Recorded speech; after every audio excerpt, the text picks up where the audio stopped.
नमस्कार दोस्तों, news India में आपका फिर से स्वागत है। दोस्तों आज हम बात करने वाले हैं नासा के परसिवरेंस रोवर की। जी हाँ दोस्तों, मंगल पर उतरने वाला ये नासा का परसिवरेंस रोवर अब आखिरी अपने 2 हफ्तों के बाद क्या कर रहा है, आज हम उसके बारे में जानेंगे। लेकिन दोस्तों दुनिया में इस समय 2 ही ऐसे नाम हैं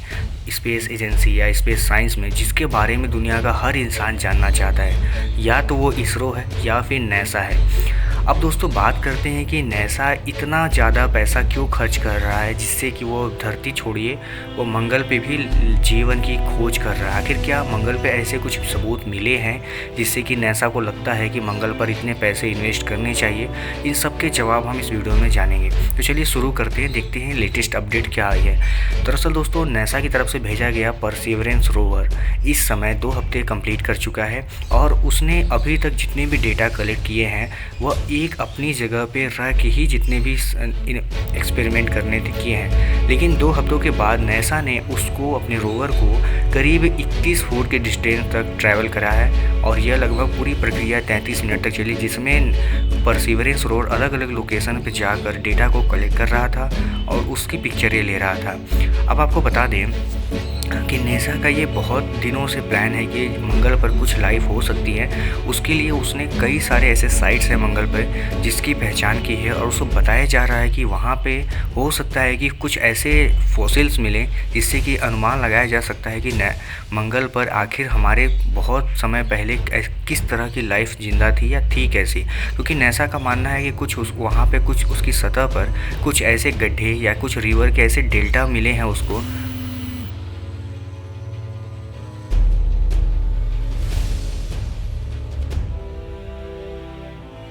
कि मंगल की सतह पर उसको कुछ ऐसे गड्ढे और कुछ ऐसे रिवर के डेल्टा मिले हैं जिसमें उसको पूरी उम्मीद है कि जीवन के कोई ना कोई सबूत तो वहाँ छुपे होंगे, चाहे वो केमिकल्स के फॉर्म में ही हो या फिर फॉसिल्स के फॉर्म में हो। इन्हीं सब चीज़ों की जांच करने के लिए नासा ने अपना परसिवरेंस रोवर भेजा था जो कि 2 हफ्ते बाद अपनी एक अलग अलग लोकेशंस पे जाकर इन सारे सैंपल्स को कलेक्ट कर रहा है। और ऐसा माना जा रहा है कि अभी तक जितने भी पिक्चर्स और डेटा भेजे हैं परसिवरेंस रोवर ने वह नासा के लिए काफ़ी इंपॉर्टेंट हो गए, और न ही सिर्फ नासा के लिए बल्कि पूरी ह्यूमैनिटी के लिए जो भी मंगल ग्रह पर जाना चाहते हैं उसके बारे में जानना चाहते हैं। और आपको इंटरेस्टिंग फैक्ट बता दें कि भले ही आज हमारे पास इतनी टेक्नोलॉजी नहीं है कि मंगल ग्रह पर हम जाकर कोई ऐसी एक्सपेरिमेंट कर पाएँ जिससे कि हमें पता चले कि आखिर मंगल ग्रह पर हमारे पूर्वज थे या नहीं थे, या वहाँ लाइफ कभी एक्सिस्ट करती थी या नहीं करती थी। लेकिन दुनिया की हर कल्चर या हर सिविलाइजेशन जो भी अभी तक दुनिया में पनप रही है उसके कहीं न कहीं तार जाकर ऐसे ही मंगल ग्रह से जुड़े हुए हैं, चाहे वो डायरेक्टली हो या इनडायरेक्टली हो। हमारे धार्मिक ग्रंथों में भी मंगल के बारे में बहुत सारी चीज़ें सुनाई देती हैं, दिखाई देती हैं। तो इससे हमें लगता है कि दुनिया की अगर हर एक सिविलाइजेशन मंगल ग्रह के बारे में जानना चाहती है और उस कहीं ना कहीं इनडायरेक्टली मानती भी है कि हमारे पूर्वज या हमारे देवता जो थे वो मंगल ग्रह से ही बिलोंग करते थे, तो हो सकता है कि इसके कोई ना कोई सबूत वहाँ हमें देखने को मिले। अब आपको बता दें कि नासा का मानना है कि वहाँ पे कुछ ऐसे रिवर के डेल्टा मिले हैं जिससे कि ये पता लगाया जा सकता है कि उन डेल्टास की गहराई में, यानी कि जहाँ पर फॉसिल्स हो सकते हैं वहाँ पे हो सकता है कि लाइफ के कोई साइन ऐसे मिल जाए या फिर कोई ऑर्गेनिज्म ऐसे मिल जाए जो वहाँ अभी भी सर्वाइव कर रहे हों। उन्हीं सब चीज़ों के सैंपल को इकट्ठा करने के लिए परसिवरेंस रोवर को बनाया गया है। अब आपको बता दें कि पहले जो रोवर का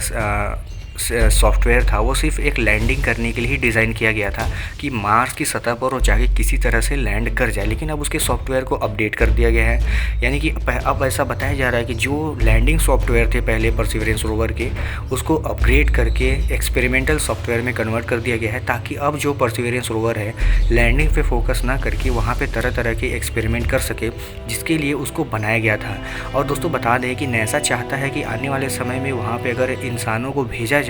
और जैसा कि उसकी प्लानिंग है उसके लिए उसने मॉक्सी के तहत भी ऑक्सीजन बनाने का एक्सपेरिमेंट किया है। यानी कि आने वाले समय में नासा चाहता है कि मार्स पे अगर इंसान को भेजें तो उसके लिए ऑक्सीजन की जो भी डिमांड है वो मार्स पे ही बनाया जा सके। इस बारे में भी नासा का जो परसिवरेंस रोवर है वो भी एक्सपेरिमेंट कर रहा है। तो इससे अंदाज़ा लगाया जा सकता है कि अगर वहाँ पे नासा को कोई भी सिम्टम्स ऐसे मिलते हैं जिससे कि ये पता चलता है कि मार्स पे भी लाइफ कभी एग्जिस्ट करती थी, तो हो सकता है कि अगर इंसान आर्टिफिशियल ऑक्सीजन बनाने में सक्षम होते हैं मार्स की सतह पर, तो आने वाले समय में इंसानों की छोटी-मोटी बस्तियाँ वहाँ पे देखने को मिल सकती है, चाहे वो साइंटिस्ट की ही क्यों ना हो। तो इससे ये तो पता लगाया जा सकता है कि मार्स पे अभी भी ऐसा क्या है जो हमारे काम आ सकता है, या फिर हमें ऐसी कौन-सी जानकारी मिल सकती है मार्स से जो कि हमारे पूर्वज गलती कर चुके थे, जिसकी वजह से उनकी पूरी की पूरी लाइफ मार्स से ख़त्म ही हो चुकी। क्योंकि अगर ऐसा हर कल्चर, हर सिविलाइजेशन अगर ऐसा कोई इंडिकेशन देता है कि मार्स पे भी कभी जीवन थे, हमारे पूर्वज कभी रहते थे, तो ये चाहे वो नासा हो या फिर इंडिया हो, हर किसी के लिए जानने की बहुत इच्छा होगी कि आखिर मार्स पर ऐसा क्या था। क्योंकि हमारे भी रामायण और महाभारत की जो धार्मिक ग्रंथें होती हैं, इनमें भी कई बार ऐसे एक लाल ग्रह के लिए दिखाया जाता है, साइन दिया जाता है कि वहाँ पे कुछ तो अनोखा था जो कि हमारे पूर्वजों से जुड़ा था। और ऐसा बताया जा रहा है कि चाहे वो शुक्र ग्रह हो चाहे मंगल ग्रह हो, हमारे लिए वो हमेशा से पूजनीय रहे हैं और भारत की कल्चर में तो वो बहुत अंदर तक बसे हुए हैं। तो इससे तो ये भारत भी इनकार नहीं कर सकता कि मार्स पर ऐसा कुछ नहीं होगा जो हमारे किसी काम का ना हो, या फिर मार्स का हमसे कोई लेना देना ना हो। तो भारत भी इस तरह के जो प्रयास होते हैं उसमें काफ़ी आगे बढ़ चुका है, और उम्मीद है आने वाले समय में नासा की तरह भारत का इसरो भी मंगल के लिए बहुत बड़े बड़े प्लान प्रोजेक्ट करेगा और उसको लॉन्च करेगा, ताकि भारत के लिए भी अपने आप में एक बहुत बड़ी उपलब्धि होगी कि मार्स पर जाकर कोई डेटा कलेक्ट करना और उसके बारे में जानना। क्योंकि इसरो भी आजकल बड़े बड़े कारनामे करने लगा है। तो अब अगली उम्मीद नासा से नहीं बल्कि इसरो से है हमें कि आखिर इसरो क्या करता है मार्स के लिए। तो दोस्तों, आपको क्या लगता है नासा का जो ये प्रयास है ये कितना सक्सेसफुल होगा? क्या नासा को मार्स पे कोई लाइफ मिलेगी, और अगर मिलेगी तो क्या वो इंसानों के हित में ही होगी या इंसानों के लिए कोई जानलेवा साबित होगी, जैसे कि अलग अलग तरह के वायरस वगैरह होते हैं? तो आपके जो भी कमेंट हो, आपको जो भी लगता हो, मुझे कमेंट बॉक्स में ज़रूर बताइएगा। और आप हमारे चैनल पर अगर पहली बार आ रहे हैं तो चैनल को सब्सक्राइब कर लीजिएगा, क्योंकि हम इंडियन डिफेंस और स्पेस साइंस रिलेटेड वीडियोज़ रोज़ लाते रहते हैं। तो चलिए कल मिलते हैं किसी और वीडियो में, तब तक के लिए धन्यवाद।